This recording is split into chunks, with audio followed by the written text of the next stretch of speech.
कोई किसी पे दबाव नहीं है कि हमारे समाज के लोग गुलाम नहीं बल्कि आजाद हों। धीरे धीरे ये शिविर लगातार आयोजित होंगे और संख्या लगातार बढ़ती चली जाएगी। तो विश्व गुरु तो बुद्ध के रास्ते से बनेगा, कोई दूसरा रास्ता तो दुनिया में है नहीं। बहुत हो गया वर्ण व्यवस्था, इसने हमारा शोषण किया, तो हर चीज पे एक तरीके से वो कब्जा करने में कामयाब हुए। 3500 साल की गुलामी से बाहर निकाल के समाज को बुद्ध का धम्म दिया, जिस व्यवस्था ने उन्हें जाति और वर्ण व्यवस्था के आधार पर शोषित किया। जब पूरी दुनिया में जातियां नहीं है तो फिर भारत और भारत के सब कॉन्टिनेंट में जातियां कहां से आई, किसने बनाई?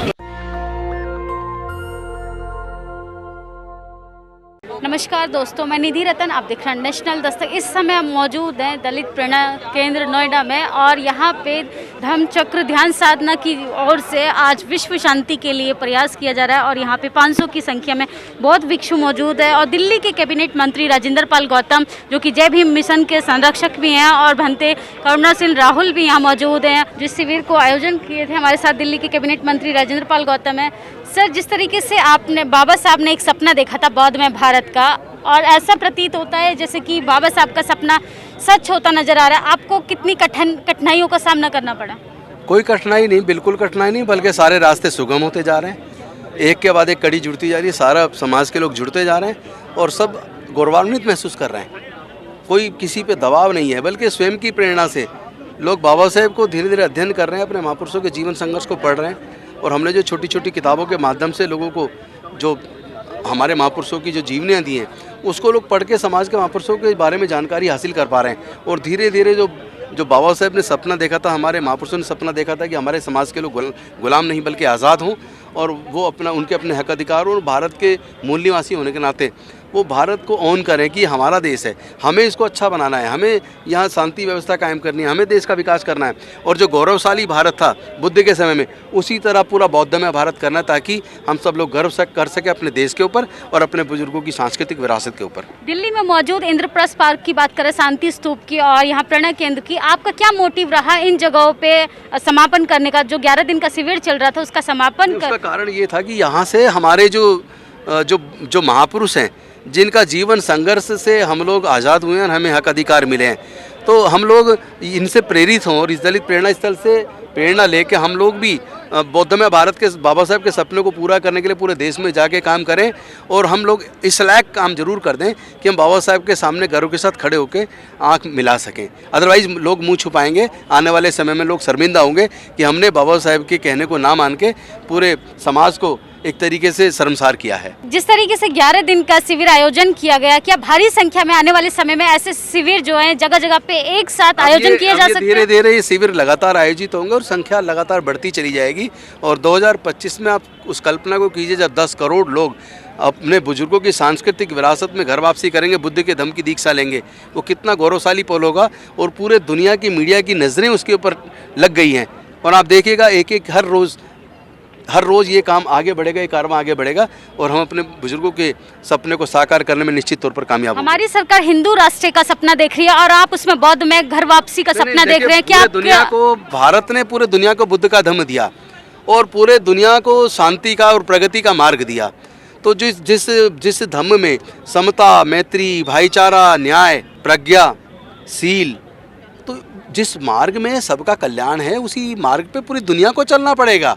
अभी तो भारत ने शुरुआत की है, आने वाले समय में पूरी दुनिया बौद्धमय बनेगी। बहुत तेजी से लोग कट्टरपन से बाहर निकल के विकास के रास्ते पे आगे आना चाहते हैं। दिल्ली सरकार में एक मंत्री पद पर कार्यरत हैं, आप चुनौतियों के लिए तैयार हैं कि बहुत चुनौतियों का सामना करना पड़ेगा? कोई चुनौती नहीं है। अपने भारत की जो हमारे भारत का जो सपना था बौद्ध में, एक बौद्धमय भारत जो विश्व गुरु बने, तो विश्व गुरु तो बुद्ध के रास्ते से बनेगा, कोई दूसरा रास्ता तो दुनिया में है नहीं। तो हम तो भारत को विश्व गुरु बनाने की दिशा में निकले हैं और अपने भारत को गौरवान्वित करने की दिशा में निकले हैं, इसमें कहीं कोई अड़चन नहीं है। अच्छा, जय भीम कैसे मदद कर सकता है? 10 करोड़ जिस तरीके से बौद्ध में घर वापसी होगी, उसमें कैसे जुड़ना चाहेंगे लोग? नहीं, मिशन जय भीम से लगातार पूरे देश के अंदर लोग जुड़ते जा रहे हैं, चूँकि यहाँ से अपने लोगों के लिए एक क्वालिटी एजुकेशन मिले, अपने बुजुर्गों की सांस्कृतिक विरासत पढ़ने को मिले, अपने महापुरुषों के जीवन संघर्ष का पढ़ने को मिले, वो सारी चीज़ मिशन जय भीम के माध्यम से धीरे धीरे जा रही है।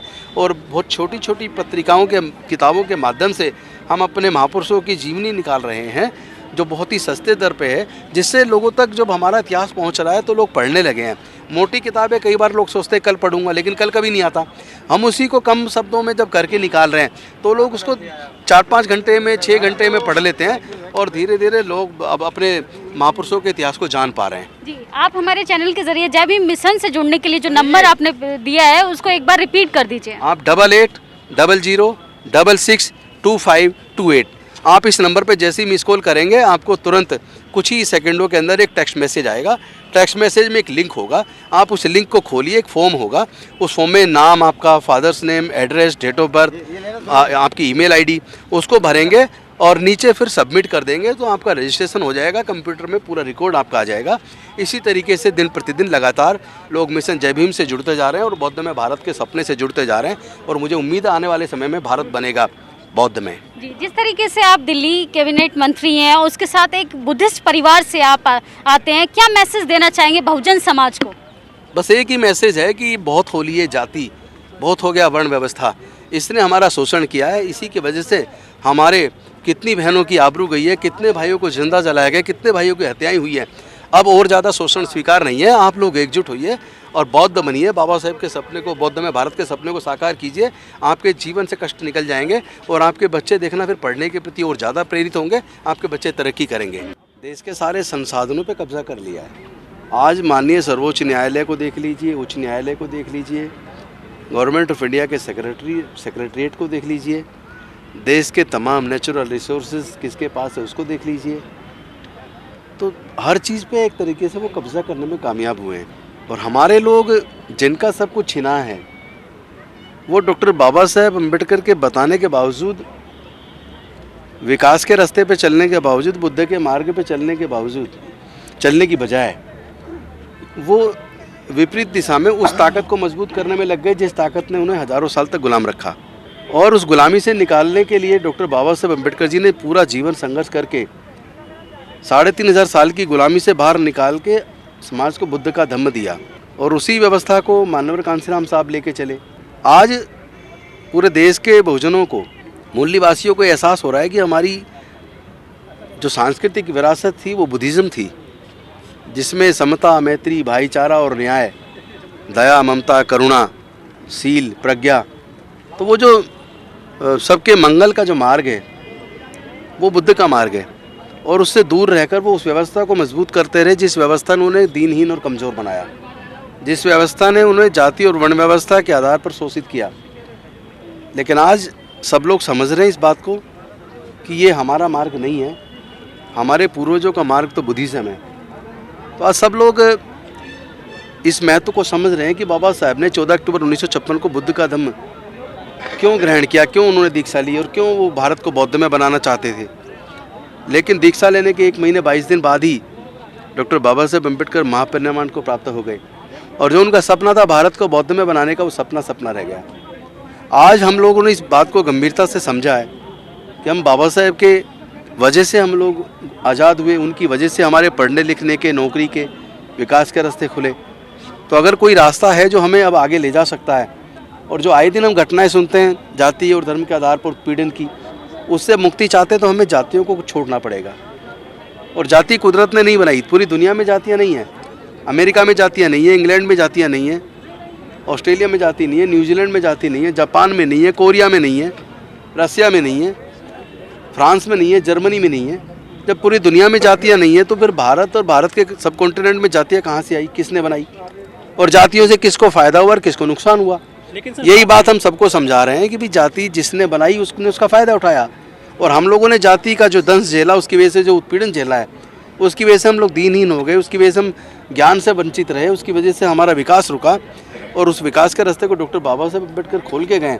तो अगर हम चाहते हैं कि हमें जातिगत उत्पीड़न से मुक्ति मिले तो एक ही रास्ता है, वो है बुद्ध का मार्ग। नहीं, ये आप सही कह रहे हैं, नहीं जुड़ पाए, लेकिन अब बहुत तेज़ी से जुड़ रहे हैं।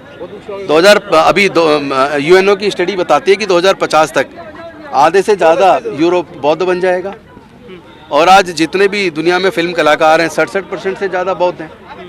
तो वो पुरानी बात हो गई। अब आप देखिए धीरे धीरे किस तरह बुद्ध का मार्ग पे हम आगे निकलेंगे। बहुत बहुत शुक्रिया सर हमसे बात करने के लिए। धन्यवाद।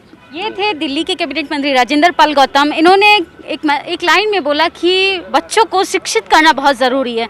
जिस समाज का लोग शिक्षित नहीं होते, वो पाखंड और आडंबरों की तरफ आकर्षित होते हैं और न जाने ऐसे तमाम कर्म कांडों की ओर आकर्षित होकर अपनी गुलामी की ओर अग्रसर होते हैं। अपनी गुलामी की बेड़ियां अगर आप लोग तोड़ना चाहते हैं तो बुद्ध के बताए हुए मार्ग पे चलना होगा, फोल नोबल ट्रूथ को जानना होगा, 4 आर्य सत्य जो हैं जीवन के उनको जानना होगा और अष्टांगी मार्ग का पालन करके एक इंसान, एक मानवता के ट्रैक पे आप लोग जा सकते हैं। और ये सब तभी संभव हो पाएगा जब आप बुद्धमय रास्ते पे चलेंगे, एक बुद्ध की शिक्षाओं का पालन करेंगे और तभी आपका कॉन्स्टिट्यूशन सुरक्षित रहेगा, आपके अधिकार सुरक्षित रहेंगे।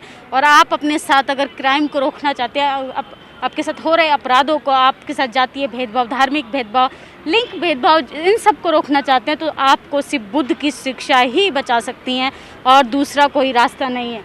आप अपने अधिकारों के प्रति सचेत रहिए। जिस तरीके से राजेंद्र पाल गौतम ने डॉक्टर BR अम्बेडकर के सपने को पूरा करने का एक सपना देखा है कि भारत के बहुजन समाज के लोगों का घर वापसी करा के रहेंगे, 2025 तक 10 करोड़ लोगों को वो बौद्ध धर्म की दीक्षा दिलाएंगे।